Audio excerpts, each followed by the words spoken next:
travaillé le dessin dans un atelier, un genre de petit atelier de beaux-arts municipal à Conflans-Sainte-Honorine. Et puis pendant que je travaillais le dessin et la peinture, il y a un atelier de gravure qui s'est monté, une presse qui a été achetée, l'atelier a été organisé.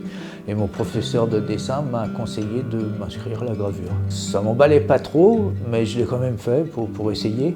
Et dès la première séance, ça a vraiment été un coup de foudre avec cette technique. Les ateliers aussi, ça m'a beaucoup plu. Le côté artisanal, il y a une partie artistique, il y a une partie artisanale. Et puis à l'époque, j'étais dans la région parisienne et j'ai visité différents ateliers qui tournaient depuis des décennies, voire des siècles. Et voilà, ça m'a vraiment séduit.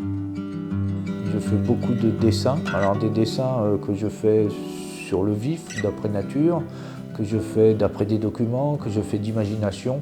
Et tout ça, ça s'entremêle sur des carnets avec des dessins relativement rapides, on va dire d'un quart d'heure à une demi-heure. Donc je fixe mes idées en permanence sur des carnets.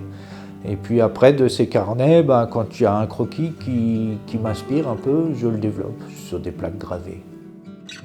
Je m'inspire de la réalité et puis la passion du dessin aussi, c'est-à-dire que bon, il y a le monde réel, c'est une chose qui nous inspire, qui nous inspire tous finalement, hein, qu'on soit artiste ou qu'on soit pas artiste.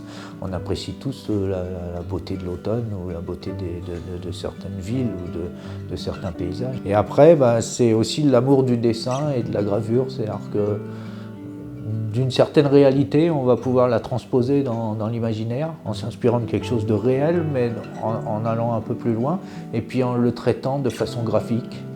Et j'aime beaucoup cet aspect graphique, cet aspect dessiné. Voilà. Quand j'ai appris la gravure, j'ai appris un peu toutes les techniques, et puis petit à petit, j'ai développé vraiment le travail d'eau forte. Donc une plaque gravée avec un acide.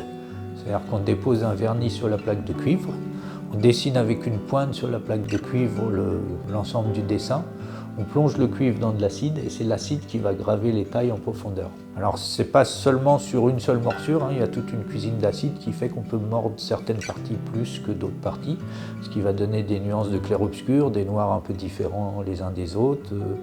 Voilà. Et de cette plaque gravée, on va venir l'ancrer pour en faire des épreuves sur papier.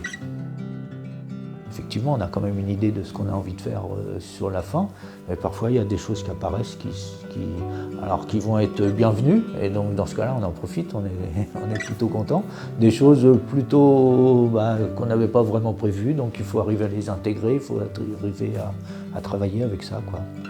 Donc il y a effectivement une phase d'improvisation du début à la fin du travail, y compris au moment du tirage, où là, bon, dans l'ensemble, c'est assez maîtrisé, mais on peut encore faire des tirages très différents avec une même plaque. On peut en créer avec des angles différents, avec des essuyages différents, avec une pression différente. Alors moi, j'essaye plutôt quand même j'ai toujours quand même une idée derrière la tête, et j'essaye quand même, malgré tout, de ne pas faire des essais en étant attentif à ce qui va pouvoir se passer de complètement imprévu. J'essaye plutôt de contrôler les choses, mais ça n'exclut pas l'imprévu.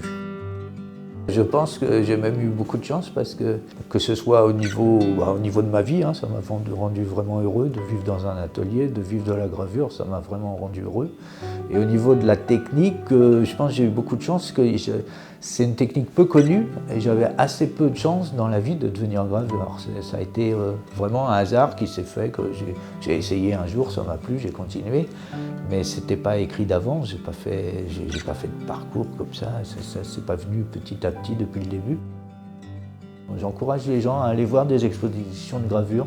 Souvent, c'est révélateur quand même. On est content de voir une expo de gravure en général.